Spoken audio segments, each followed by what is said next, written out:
Hello friends, आज का topic होगा ब्रांच अकाउंट। तो याद रखिएगा, जब आप लोग ब्रांच अकाउंट का सम सॉल्व करेंगे तो कंपनी होगी, उसकी एक हेड ऑफिस होगी, उसके मल्टीपल ब्रांचेस होंगे।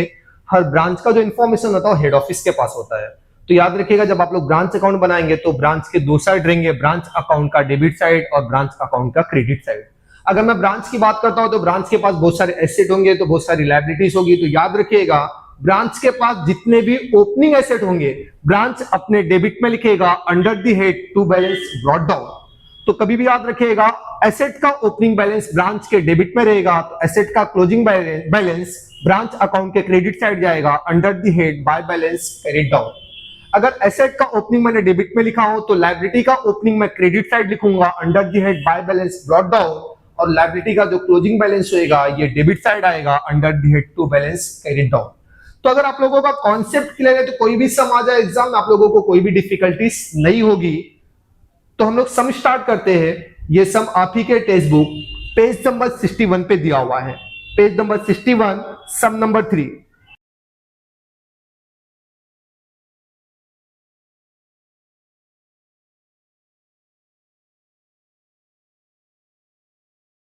सम रीड आउट करता हूं। From the following details, prepare Mumbai branch account for the 6 month ended 31st of December 2023 after depreciating branch furniture at 20% per annum।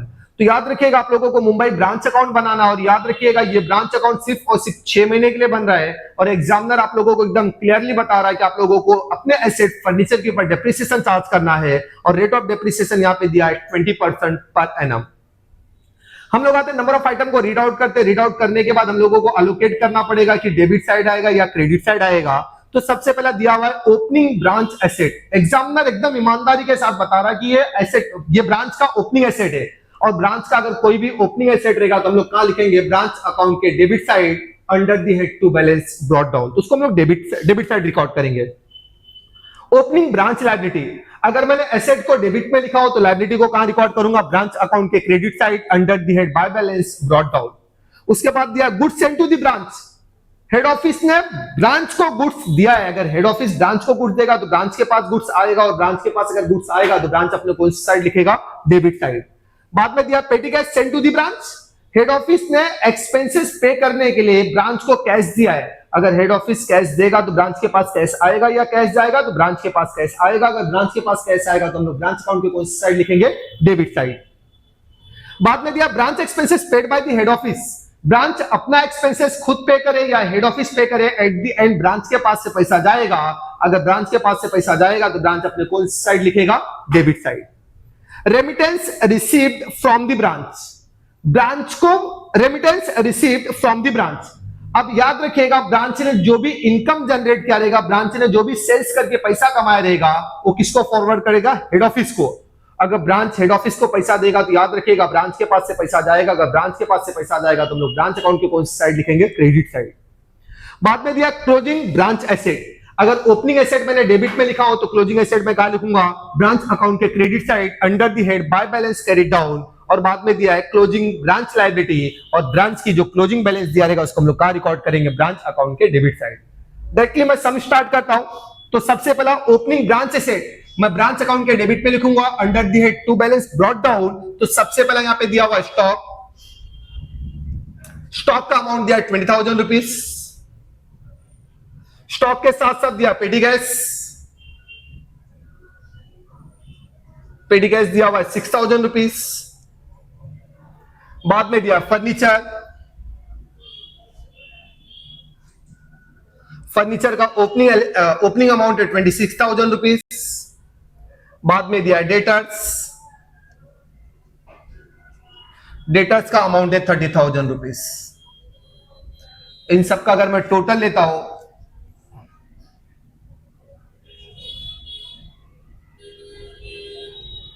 82,000। उसके बाद दिया है ओपनिंग ब्रांच लायबिलिटी। अगर ओपनिंग एसेट मैंने debit में लिखा तो ओपनिंग लायबिलिटी मैं क्रेडिट में लिखूंगा। यहां पे दिया हुआ है आउटस्टैंडिंग एक्सपेंसेस,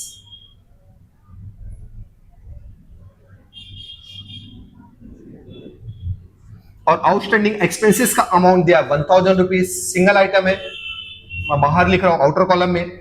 बाद में दिया goods sent to the branch. Head office ने गुड्स दिया है ब्रांच को, तो ब्रांच के पास गुड्स आएगा तो ब्रांच अपने डेबिट में लिखेगा। To goods send to branch, amount है 1,80,000 रुपीज। बाद में दिया petty cash send to the branch, तो सेम चीज आके लिखना पड़ेगा।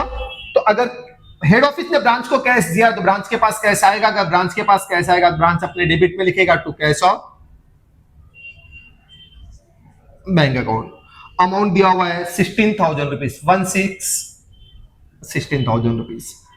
इसके बाद दिया वहां पे branch expenses paid by the head office, branch का एक्सपेंसेस है हेड ऑफिस पे कर रहा है।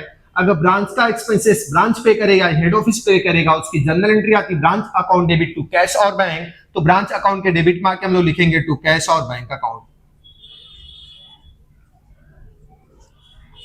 अमाउंट दिया 34,000 रुपीज।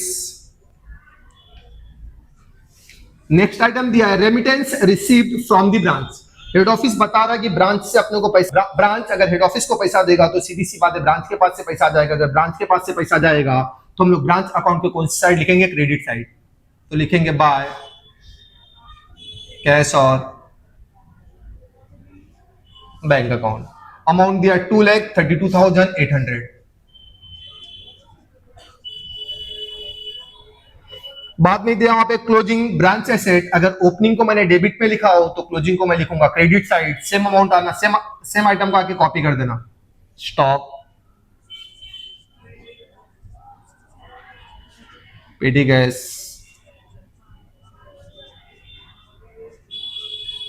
Furniture, debtors. स्टॉक का अमाउंट दिया यहां पे 24,000 रुपीज, पेटी गैस दिया 4,000 रुपीज, डेटर्स दिया 34,000 रुपीज। अगर मैं यहां पे देख पाता हूं तो फर्नीचर का नाम तो दिया है लेकिन फर्नीचर का क्लोजिंग बैलेंस दिया नहीं है। जब कभी भी याद रखिएगा जितने नंबर ऑफ आइटम ओपनिंग में है same number of item closing में भी आने चाहिए। अगर क्लोजिंग में नहीं रहेगा तो अपने को क्या करना पड़ेगा, वर्किंग नोट बनाना पड़ेगा। और यहाँ पे हम लोगों को फर्नीचर का वर्किंग नोट बनाना पड़ेगा। फर्नीचर का अमाउंट दिया कितना है, तो फर्नीचर का अमाउंट दिया 26,000 रुपीज। एग्जामिनर बता रहा है कि उसके ऊपर 20% क्या चार्ज करना है, डेप्रिसिएशन। अगर मैं डेप्रिसिएशन चार्ज करता हूं 20% तो 10% कितना हो जाएगा 2,600। तो 26,000 का 20% होगा 5,200, 5,200 फॉर 12 मंथ, देन 6 मंथ का कितना होगा 2,600। तो 26,000 से 2,600 अपने को माइनस करना रहेगा।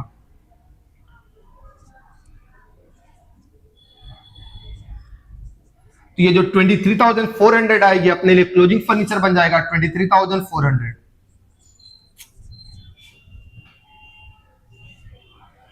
रुक जाओ, तो याद रखिएगा क्लोजिंग फर्नीचर हम लोगों ने फाइंड आउट किया तो फर्नीचर का जो भी वैल्यू था उसके बाद 20% हम लोगों ने डेप्रिसिएशन माइनस किया। और याद रखिएगा यहाँ पे जो 20% डेप्रिसिएशन माइनस किया ओनली फॉर 6 मंथ, पूरा आप लोगों को एक साल लेने की जरूरत नहीं है क्योंकि एग्जामिनर ने बता दिया कि ब्रांच अकाउंट हम लोग 6 महीने के लिए बना रहे हैं। अब करना क्या, हम लोगों को इन सब का टोटल लेना पड़ेगा। अगर इन सब के टोटल की बात करता हूं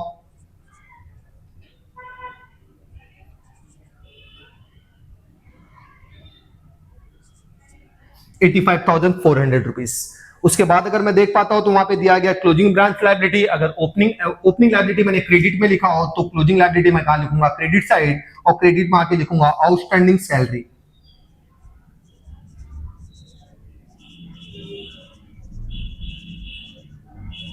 और आउटस्टैंडिंग सैलरी का अमाउंट दिया 1,400 रुपीज। तो बस सिंपल सा कॉन्सेप्ट याद रखिएगा, ब्रांच के पास कोई भी चीज अगर आएगी तो ब्रांच अपने डेबिट में लिखेगा, और ब्रांच के पास से अगर कोई भी गुड्स जाएगा, ब्रांच अगर हेड ऑफिस को गुड्स देगा तो ब्रांच के पास से गुड्स जाएगा, और ब्रांच के पास से गुड्स जाएगा तो ब्रांच अपने कौन सी साइड लिखेगा, क्रेडिट साइड। एक बार पोस्टिंग एंट्री हो जाएगी तो उसके बाद का जो लास्ट काम रहेगा आप लोगों को क्या करना रहेगा, टोटल खेलना रहेगा। आइदर ब्रांच अकाउंट का डेबिट साइड ज्यादा रहेगा, अदरवाइज ब्रांच अकाउंट का क्रेडिट साइड ज्यादा रहेगा। आप लोगों को लेना क्या, आप लोगों को टोटल ही लेना है। इन तीनों का टोटल आएगा 3,19,200 रुपीज। सेम अमाउंट आप लोगों को यहां कॉपी करना रहेगा 3,19,200 रुपीज। 3,19,200 से ये सब एक्सपेंसेस माइनस करना पड़ेगा। आप लोग कैलसी अलाउ कर सकते हैं, आप लोगों को कैलसी अलाउ है तो आप लोग वहां से माइनस कर सकते हैं। 3,19,200 माइनस इन सबको करेंगे तो ये अमाउंट आएगा 5,800 रुपीज। 5,800 के सामने लिखेंगे to journal profit and loss account.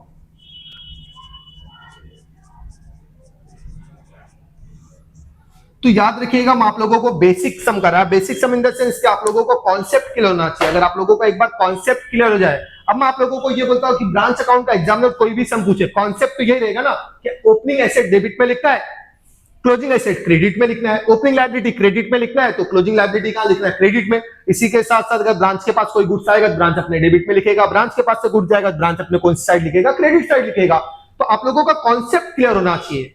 हाँ याद रखिएगा, अगर मेरे पास टाइम मिल जाएगा तो मैं आप लोगों को 1 या 2 सम्स और अपलोड कर दूंगा जहां से आप लोग अपने कॉन्सेप्ट को क्लियर कर सकते हैं। और हाँ, ये वीडियोस ज्यादा से ज्यादा लोगों तक शेयर करना और आप लोग भी चैनल को सब्सक्राइब कर रखना, क्या पता कब कौन सी चीज आप लोगों के जरूरत की आ जाए। और हाँ याद रखिएगा, ये एजुकेशनल चैनल है तो यहां से आपको जो भी चीजें अपडेट करने के लिए आएगी ना, आप लोगों के एजुकेशन के रिगार्डिंग आएगी। तो अगर आप लोगों को लगता है कि ये आपके लिए हेल्पफुल है तो आप लोग इसको दूसरे तक फॉरवर्ड करना, क्योंकि आप अपना फायदा करके चुपचाप बैठ मत जाना, तो ये दूसरे तक आप लोगों को फॉरवर्ड करना रहेगा। जो भी नया अपडेट आएगा या कुछ मुझे और लगेगा कि ये इंपॉर्टेंट सम्स है तो उसके जैसा कुछ अगर मेरे को वेराइटी मिल जाएगी तो मैं आप लोगों को सम्स करा दूंगा। जब तक के लिए thank you, best of luck.